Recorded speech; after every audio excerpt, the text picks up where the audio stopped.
Okay, ये chapter है basically hire purchase. Hire purchase का मतलब होता क्या है? हायर परचेज का मतलब होता है, जैसे सोचो कि आज हम लोगों को एक एसी खरीदना है। अब हम लोग का एसी का जो कॉस्ट है वो 30,000 है, पर हमारे पास 30,000 रुपीज नहीं है। तो हम लोग क्या करेंगे?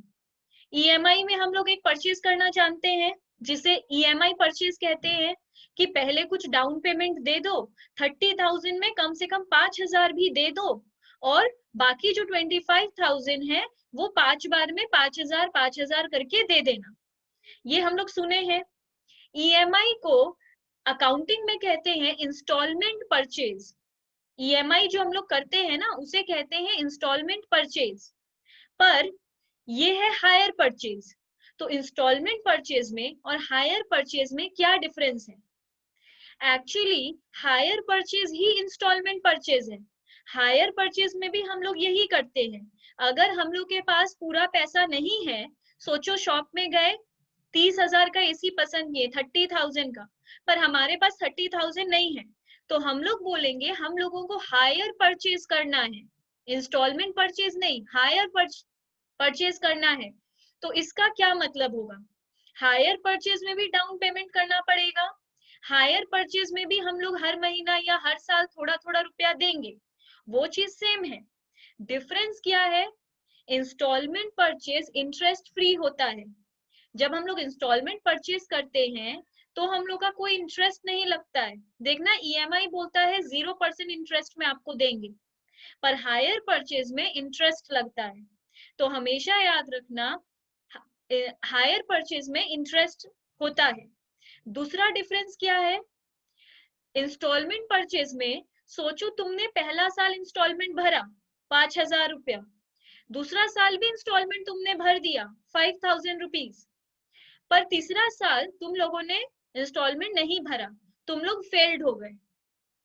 तो वो तुम्हारा सामान उठाकर नहीं ले जाएगा, वो एसी नहीं ले जाएगा, वो सिर्फ तुम लोगों को नोटिस भेजेगा कि पेमेंट करो, ऐसा नोटिस भेजेगा, तुम्हारा एसी उठाकर लेकर नहीं जाएगा। पर अगर हायर परचेज होगा और हम लोग एक भी इंस्टॉलमेंट फेल्ड हो जाएंगे, तो वो क्या करेगा? मेरा एसी उठाकर लेकर चला जाएगा।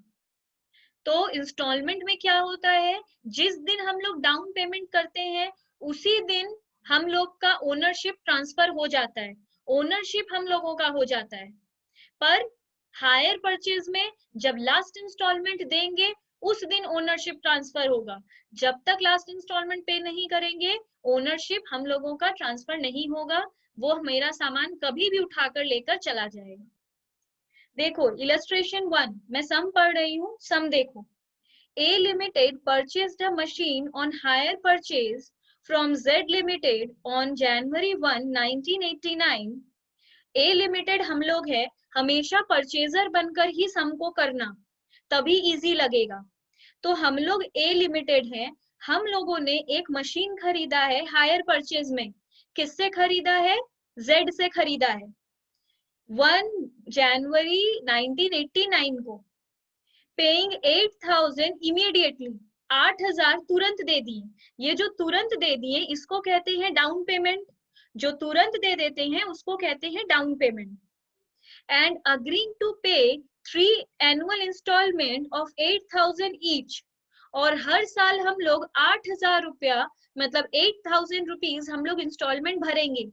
3 इंस्टॉलमेंट में 3 बार हम लोग 8,000 8,000 8,000 देंगे। कब देंगे? हर बार 31 दिसंबर को हम लोग 8,000 देंगे। The cash price of the machine is 29,800। Cash price का मतलब, अगर हम लोग पैसा देकर अभी के अभी पूरा पैसा देकर खरीद लेते, तब हम लोग को 29,800 में मिल जाता वो मशीन, पर हम लोग तो उसको हायर परचेज में खरीद रहे हैं ना। हायर परचेज में खरीदने की वजह से उसमें इंटरेस्ट जुड़ जाता है, इंटरेस्ट जुड़ने की वजह से उसका प्राइस बढ़ जाता है। तो एक होता है कैश प्राइस, एक होता है hire purchase price. Hire purchase price को शॉर्ट में कहते हैं एचपी प्राइस। एचपी प्राइस मतलब हायर परचेज प्राइस। तो कैश प्राइस होता है अगर तुरंत कैश दिए और सामान ले लिए।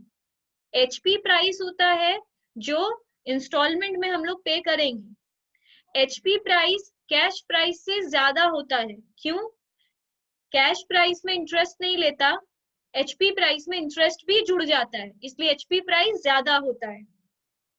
तो कैश प्राइस अगर मशीन को कैश में ले लेते तो 29,800 में हम लोग को मिल जाता।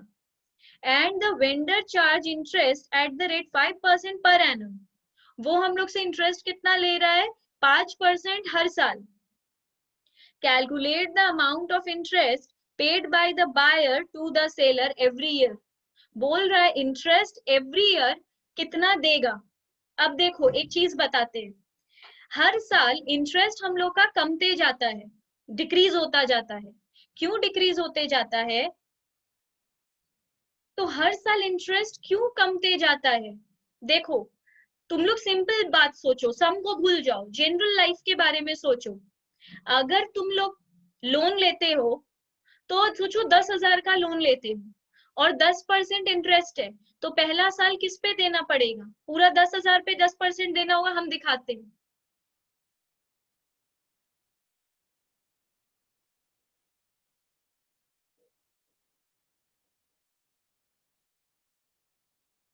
पहला साल तुम लोग को इंटरेस्ट कितना देना पड़ेगा? 10,000 पे 10%, क्योंकि तुम लोग लोन कितने का लिए हो? 10,000। उस पे इंटरेस्ट कितना लगेगा? 10%। तो इंटरेस्ट कितना देना पड़ेगा? 1,000 रुपया। अगला साल क्या होगा? तुम लोग सोचो हर साल 2,000 पे कर देते हो, तो तुम लोग का नेक्स्ट ईयर कितना अमाउंट रहेगा? 8,000।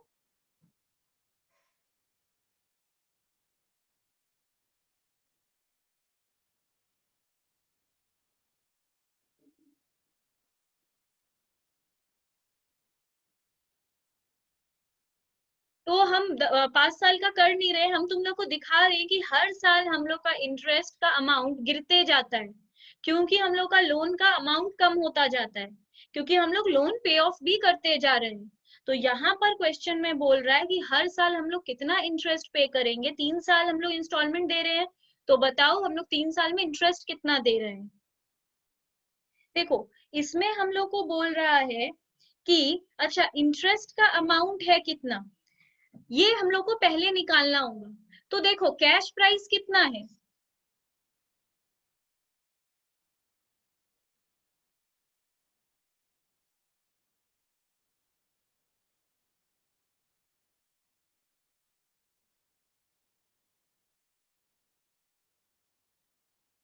तो हम लोगों का कैश प्राइस कितना है? सम में दिया हुआ है 29,800। मतलब अगर हम लोग 29 कैश में लेते तो 29,800 में मिल जाता। पर अगर हम लोग हायर परचेज कर रहे हैं तो हम लोग क्या क्या पे कर रहे हैं? डाउन पेमेंट दे रहे हैं 8,000।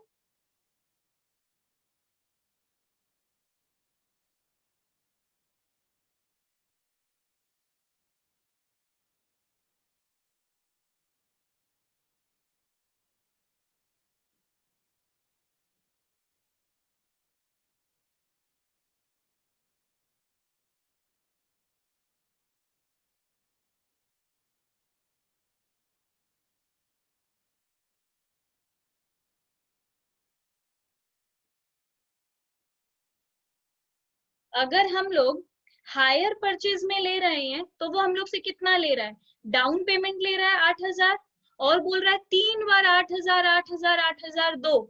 मतलब अगर हम 3 बार 8,000 देते हैं तो हम 24,000 इंस्टॉलमेंट दे रहे हैं। तो टोटल मेरे से वो दुकानदार कितना रुपया ले रहा है? 32,000 ले रहा है। तो अगर हम कैश में लेते थे तो 29,800 में दे देता था। अभी हम एचपी में ले रहे हैं तो वो मेरे से 32,000 ले रहा है, तो मेरे से कितना रुपया ज्यादा ले रहा है वो निकालना पड़ेगा।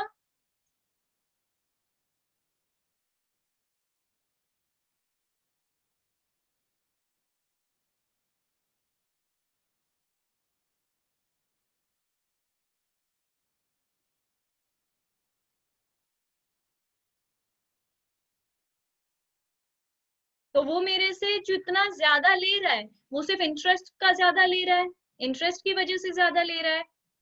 तो वो मेरे से 2,200 ज्यादा ले रहा है।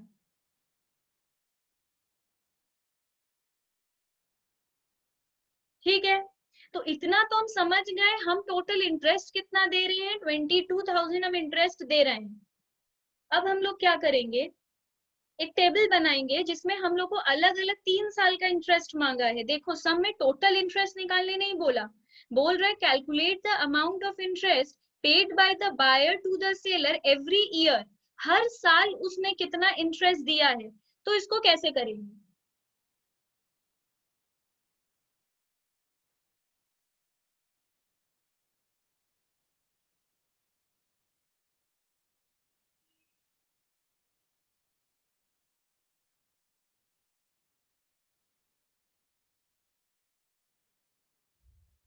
हम लोग टोटल 3 कॉलम बनाएंगे, पहला ईयर, दूसरा नंबर ऑफ इंस्टॉलमेंट, और तीसरा इंटरेस्ट। 3 साल का सम है तो ईयर में 1 2 3 लिखेंगे।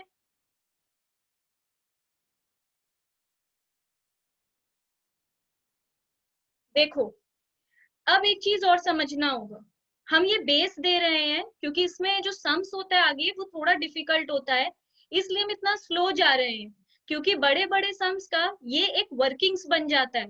ये अलग से भी पूछता है 3 या 4 मार्क्स में, और इससे एक बड़ा सम आता है 12 मार्क्स या 10 मार्क्स का, जिसमें ये एक वर्किंग्स बन जाता है, इसलिए हम इतने डिटेल में समझा रहे हैं।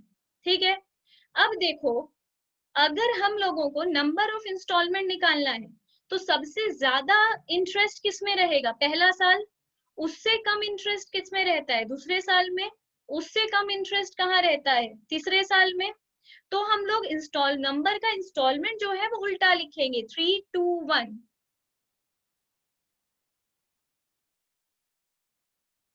ये हम लोग उल्टा क्यों लिखे हैं, सबसे ज्यादा इंटरेस्ट रहता है पहली बार में, उससे कम इंटरेस्ट रहता है दूसरी बार में, उससे कम इंटरेस्ट होता है फर्स्ट ईयर में। अब हम लोग नंबर ऑफ इंस्टॉलमेंट का टोटल करेंगे।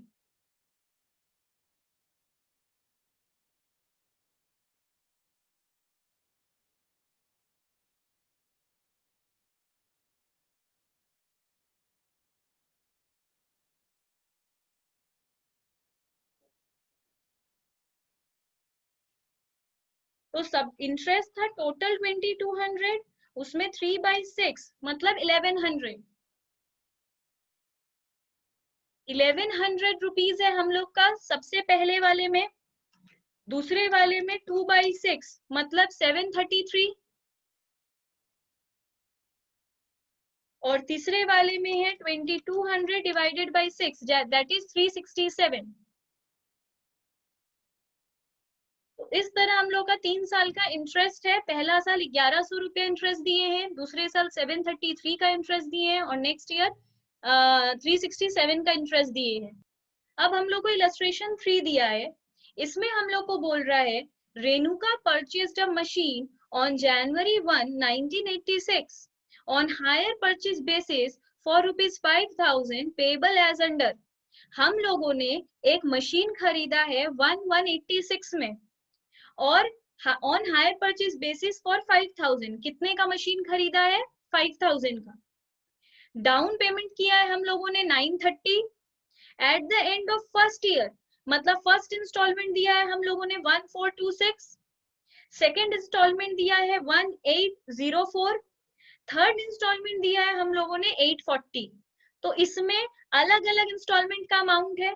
लास्ट सम में हम लोग क्या देखे, तीनों साल 8,000 8,000 8,000 था, इस बार ऐसा नहीं है, इस बार अलग अलग इंस्टॉलमेंट का अमाउंट है, पहला बात। दूसरा बात, इसमें इंटरेस्ट रेट दिया है 5%, नीचे बोल रहा है calculate the cash price of the machine, इसमें कैश प्राइस ही नहीं दिया है, तो अगर हम लोग इसका अकाउंट बनाएंगे तो कैश प्राइस के बिना सम कर ही नहीं पाएंगे, तो ये वर्किंग्स हम लोग को करना ही पड़ेगा, तो पहले से सीख लेंगे। And interest paid with each instalment, और फिर इंटरेस्ट भी निकालो, जैसे लास्ट सम में निकाले इसमें भी निकाल लेंगे। तो पहले हम लोग को क्या बोल रहा है, पहले बोल रहा है कि कैश प्राइस निकालो। अब डाउन पेमेंट तो 930 ठीक है, पर जो 3 इंस्टॉलमेंट है इसमें तो इंटरेस्ट घुसा हुआ है ना, क्योंकि ये तो इंस्टॉलमेंट में तो इंटरेस्ट घुसा हुआ रहता है।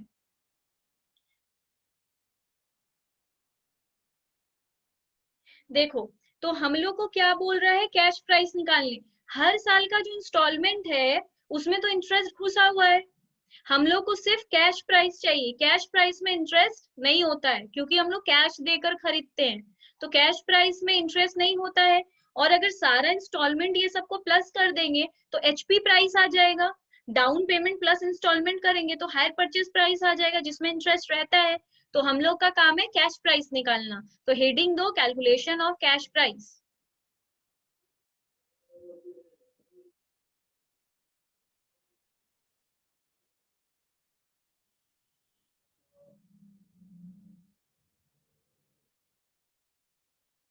अब कैश प्राइस निकालने का क्या तरीका होगा? कैश प्राइस निकालने के लिए लिखो पर्टिकुलर्स अमाउंट इंटरेस्ट।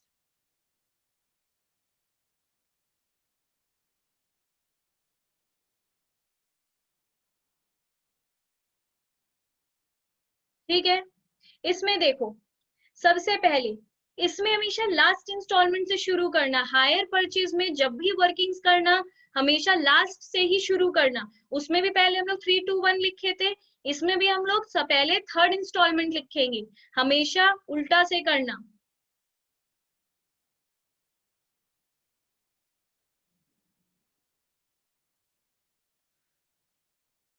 हम लोग का थर्ड इंस्टॉलमेंट कितना था? 840। अच्छा, हम लोग का इंटरेस्ट रेट कितना है? 5%। तो 840 में तो इंटरेस्ट ऐड है ना, तो कॉस्ट प्राइस कितना होता है? 100। हम लोग बचपन से पढ़ते आए हैं, let the cost price be 100। तो कॉस्ट प्राइस है 100, इंटरेस्ट है 5, तो एचपी प्राइस कितना होगा? 105। ये बात क्लियर है, 105 एचपी प्राइस है। तो यहाँ पर बोल रहा है कि हम लोगों का ये जो 840 है ये एचपी प्राइस है, मतलब ये 105 है। हम लोग को चाहिए सिर्फ इंटरेस्ट, तो हम लोग को चाहिए सिर्फ 5। अगर ये 105 है, हम लोगों को चाहिए सिर्फ 5, तो हम लोग इसे 5 हटा देंगे तो 100 आ जाएगा।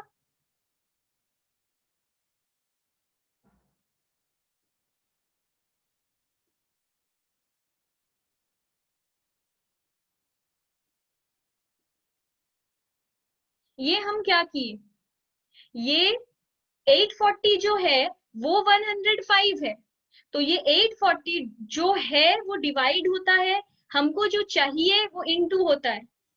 ये जो है वो डिवाइड होता है, हमको जो चाहिए वो इनटू होता है। तो 840 क्या है? 105। हमको चाहिए क्या? सिर्फ 5। तो इसको सॉल्व करेंगे तो कितना आएगा? 840 डिवाइडेड बाई 105 इंटू 5 मतलब 40।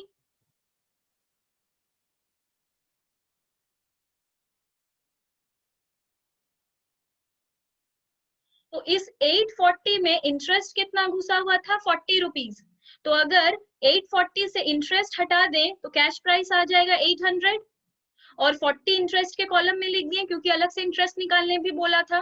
तो 840 में इंटरेस्ट कितना था? 40। अगर इंटरेस्ट नहीं होता तो वो मेरे से कितना लेता? 800। अब करो सेकंड इंस्टॉलमेंट।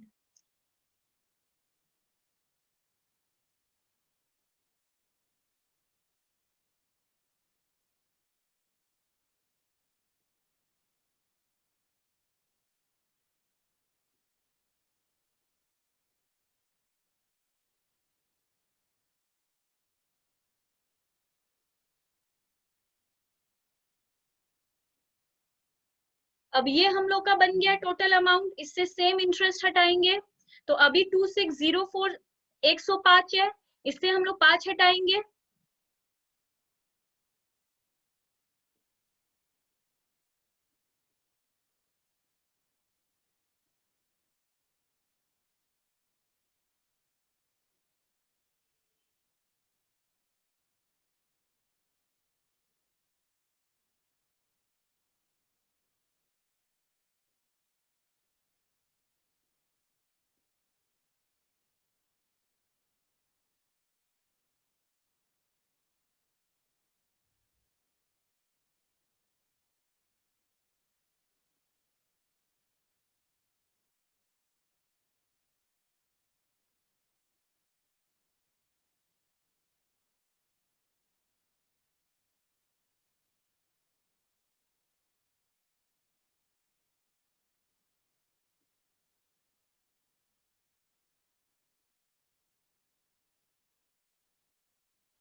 ठीक है। इलस्ट्रेशन 4 में क्या बोल रहा है? X Limited purchased a machine on hire purchase system. The payment is made as follows. Down payment किया है हम लोगों ने 232.5, first instalment, second instalment, third instalment भी हम लोगों ने पे किया. The payments are made at the end of first year, second year, third year respectively. ठीक है. The rate of interest is 5%. The annuity table shows the present value. इसको ignore करो, इसका कोई काम नहीं है. Calculate the cash price of the machine. Same sum है, इसे करके मुझे आंसर दो. अच्छा, अब देखो मैंने इलस्ट्रेशन 7 दिया है. इलस्ट्रेशन 7 में क्या है? On 1st January 1987, IFB Limited acquired machinery from JK Limited for 1886 cash price under a hire purchase agreement where ₹400 was the initial payment. बोल रहा है हम लोगों ने 1187 में एक मशीन खरीदा है. कितने में? 1886 उसका कैश प्राइस है. 1886 उसका कैश प्राइस है, ब्रैकेट में लिखा है, मतलब उसका कैश प्राइस है. और हम लोगों ने हायर परचेज में खरीदा है. इनिशियल पेमेंट मतलब डाउन पेमेंट. स्टार्टिंग में हम लोगों ने कितना दिया है? 400 and 2 instalment of 800 would be paid. 2 बार इंस्टॉलमेंट देंगे 800 का, 2 बार. इंटरेस्ट है 6%. Prepare the ledger accounts in the books of IFB. IFB कौन है? हम लोग मतलब परचेजर. तो ये बहुत क्लियर रखना, किसका अकाउंट बनाने बोला है? परचेजर का कि सेलर का? कुछ सब में बोलेगा परचेजर, कुछ सब में बोलेगा सेलर, और कुछ सब में बोलेगा दोनों का बनाओ. जितना ज्यादा बोलेगा उतना ज्यादा मार्क्स का आएगा. इसमें बोले है सिर्फ IFB का बनाओ. IFB कौन है? परचेजर. रेट ऑफ डेप्रिसिएशन कितना है? 10%. डेप्रिसिएशन क्या होता है? हर साल मशीन का वैल्यू तो गिर रहा है, पर किस रेट से गिर रहा है? 10% से. और ये स्ट्रेट लाइन मेथड से करना है. डेप्रिसिएशन का मतलब होता है कोई भी फिक्स्ड एसेट जब हम लोग यूज करते जाते हैं तो यूज करते करते समय के साथ उसका वैल्यू गिरता जाता है. जैसे तुम लोग एक सिंपल बात सोचो, आज तुम लोग एक मोबाइल खरीदते हो 25,000 में, 25,000 में. जब उसको ईयर आफ्टर ईयर यूज करते हो तो क्या होता है? उसका वैल्यू गिरते जाता है. अब तुम लोग बोलोगे मैम यूज ही नहीं किए थे, न्यू बॉक्स पड़ा हुआ था. तुम लोगों ने एक मोबाइल खरीदा 25,000 का, उसे अलमारी में डाल दिया. तुम लोगों ने उस मोबाइल को 2 साल के बाद निकाला, तब क्या वो 25,000 में सेल हो जाएगा? नहीं. क्यों? क्योंकि कोई भी सामान हम लोग यूज करें या नहीं करें, वो डेप्रिशिएट हो जाता है, मतलब उसका वैल्यू गिर जाता है. डेप्रिसिएशन होने का बहुत सारा रीजन है. एक तो टाइम पैसेज, टाइम बीतने से. दूसरा है ऑब्सोलेसेंस, मतलब टेक्नोलॉजी पुराना हो जाता है. जैसे अभी किसी के हाथ में कीपैड हैंडसेट होगा या क्वैटी होगा, तो वो क्या मतलब उस टाइम पे खरीदा है, अब क्या उस रेट पे बिकेगा? नहीं. क्यों? वो ऑब्सोलेट हो गया है, अब वो उतना दाम में नहीं मिलेगा. तीसरा रीजन होता है वियर एंड टियर, मतलब टूट फूट जाना. तो ये सारे रीजन से कोई भी चीज का वैल्यू गिर जाता है. ठीक है. पर ये जो कैलकुलेशन है ये तो थ्योरी था ना. सम कैसे करते हैं? डेप्रिसिएशन कैलकुलेट करने का 2 मेथड होता है. एक स्ट्रेट लाइन मेथड, एक WDV मेथड. WDV मेथड मतलब रिटेन डाउन वैल्यू मेथड. हम दोनों का डिफरेंस समझा देते हैं. क्या है? क्योंकि बड़े सम में जैसे इसमें काम आएगा तो बड़ा बड़ा सम बन ही नहीं पाएगा, इसलिए हम एक बार डेप्रिसिएशन समझा देते हैं.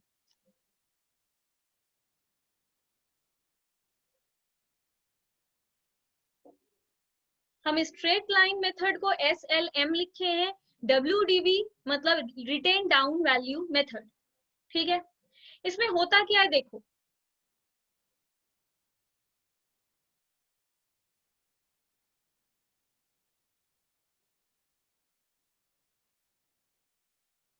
हम लोगों ने 1 जनवरी 2018 को एक एसेट खरीदा है. उसका दाम कितना है? 10,000 रुपीज. उसका कॉस्ट कितना है? 10,000. डेप्रिसिएशन का रेट क्या है? 10%.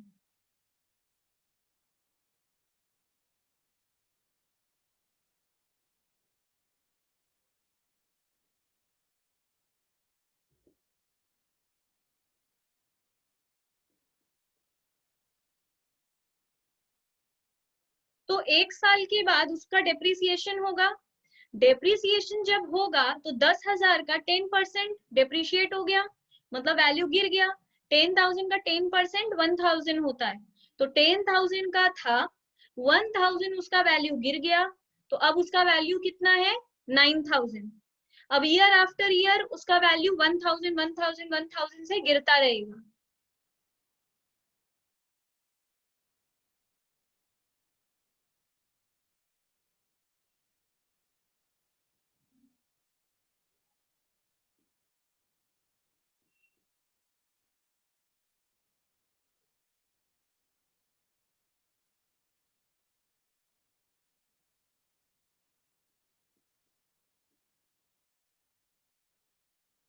तो हम लोग क्या देखें कि हर साल डेप्रिसिएशन हो रहा है, पर 1,000 1,000 1,000 से सेम अमाउंट से डेप्रिसिएशन हो रहा है। ठीक है, पर यहां देखो WDV में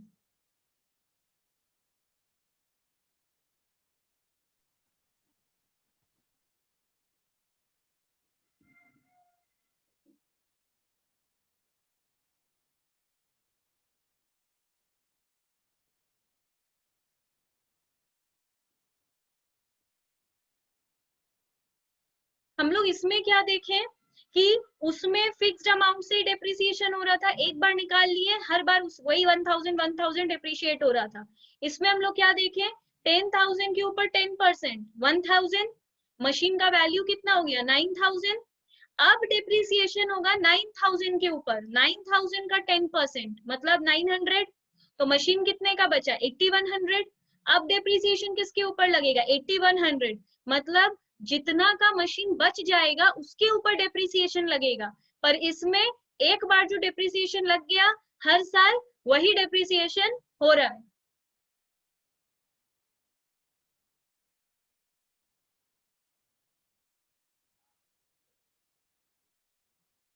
तो इसमें देखो हर साल डेप्रिसिएशन जो बैलेंस बच रहा है उसके ऊपर लग रहा है, और इसमें सेम अमाउंट ही डेप्रिसिएट हुए जा रहा है।